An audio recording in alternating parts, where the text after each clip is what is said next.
Hello, everybody. Yeah. Good morning, everyone. This is just an update of my pure gold trade on how I managed this pure gold trade. At one point of this trade, this pure gold trade of mine became a negative 25% paper loss. I didn't do anything yet, paper loss, and how I managed it to become a positive, and I was able to get out of the trade with almost 2% gain. So in this video, I will show you what did I did and what was I was thinking back then, and how did I think that the market is doing a different thing, right? Okay, so let's begin.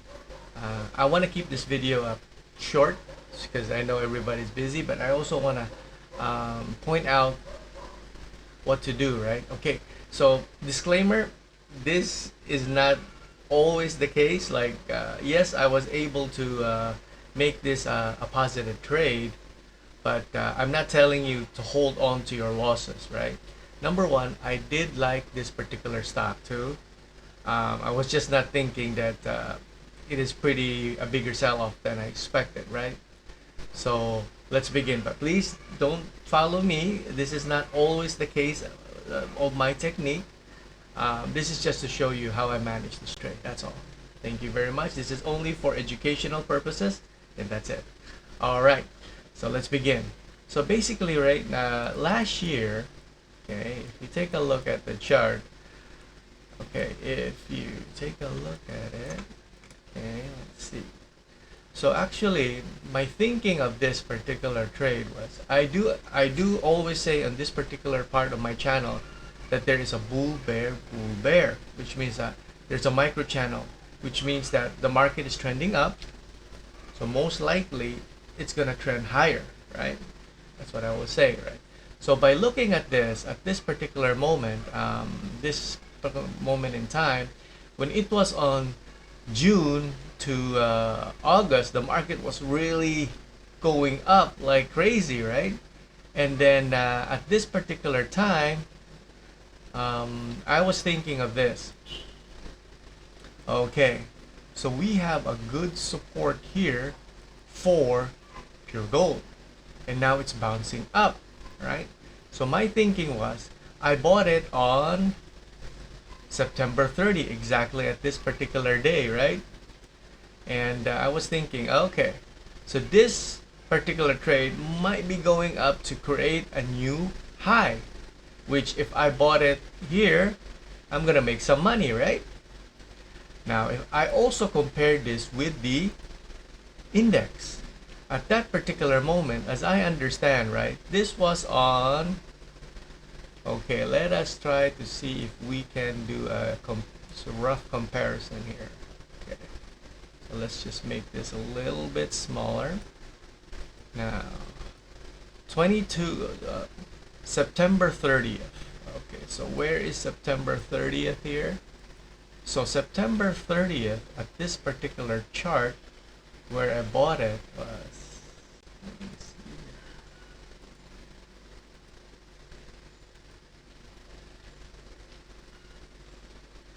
was around here, around this particular area. So if we make that a little bit bigger, right? This was my premise back then. This was my thinking.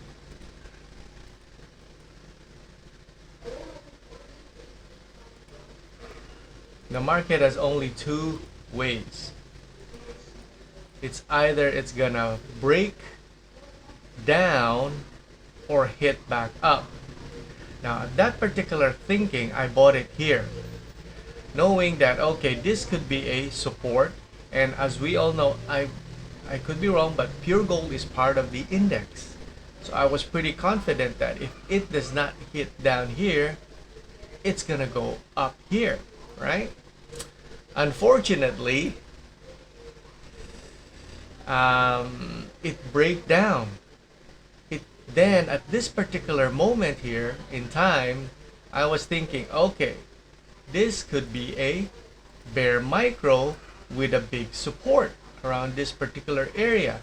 There could be buyers trying to push it back up to this particular area, hoping that I could get out unscathed or break even, right?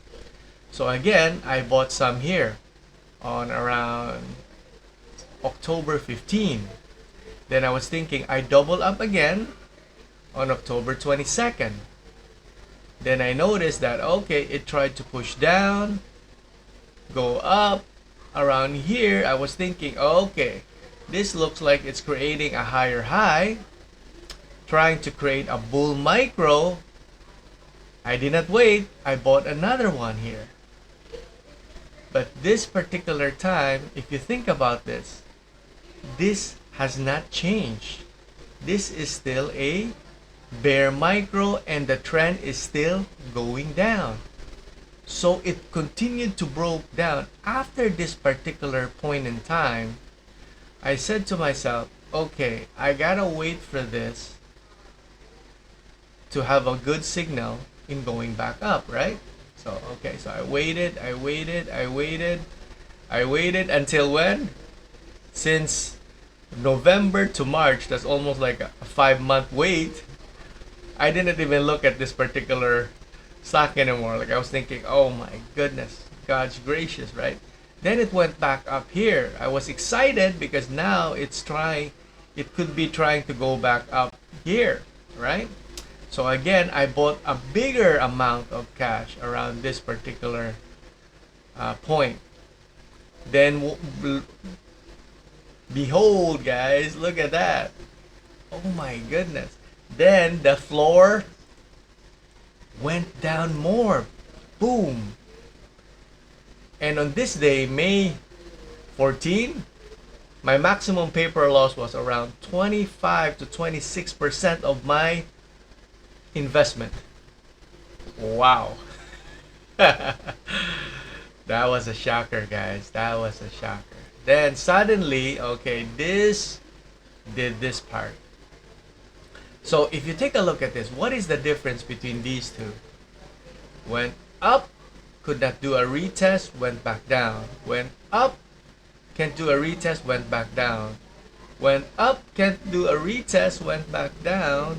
Although this tried a retest but could not retest again, see? And it went down. So now you know this one went up. Did it did a retest? No, it went back down. But this one, what is the difference between this one? Now this is trending up a bit. It's up, tried to go down, could not retest back down, so it went back up. Tried to go back down, could not do a retest, went back up. Right? Until it broke this particular area, and I could have got out here.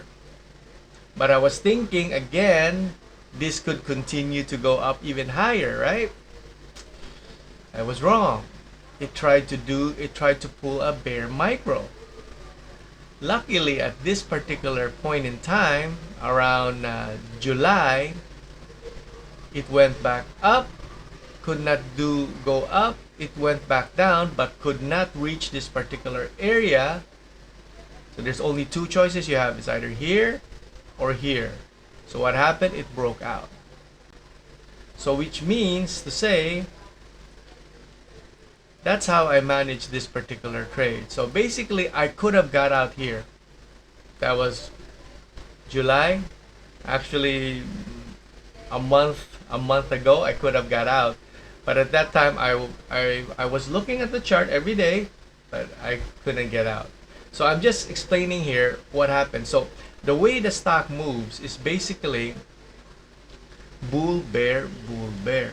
So now, right now, bulls are controlling the market, not the bears, right? So which means that there are more buyers and sellers. So I'm thinking this stock can go down in 2 to 3 days, but as long as this holds, right, and could not even break any lower, then there is a 60% chance it's going to go back higher.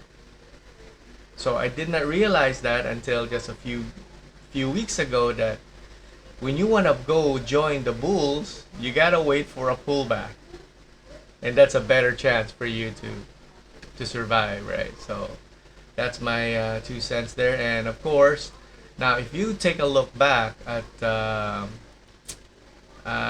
wait a minute here, let me go back to the PSEI. See, at this point in time, if you take a look at the PSEI, right, right now it is still the same. You're thinking like, okay, now is it gonna break this high? That's the only reason why. But there could be sellers here. Now let's see who is stronger, the buyers or the sellers. But I'm thinking if these buyers are holding down here, starting here, at least they're gonna hold around this particular area. So there could be a couple more days or 3 to 4 days that the market can go up. I'm not saying it's gonna go up, but can go up, right? But right now, since I'm already out in pure gold, then that's great, right? Okay. So thank you very much. I hope that this could have helped you in managing your trades. Like I said, this is not always the case, but at least you understand, basing on the bull bear micro, where are you at, and then from there you would know how to manage your trade, right? Only go with the trend. That's why they always say your trend is your friend. That's it. Thank you very much, and hope you like this, and hope you subscribe to my channel. Thank you very much, and have a great day.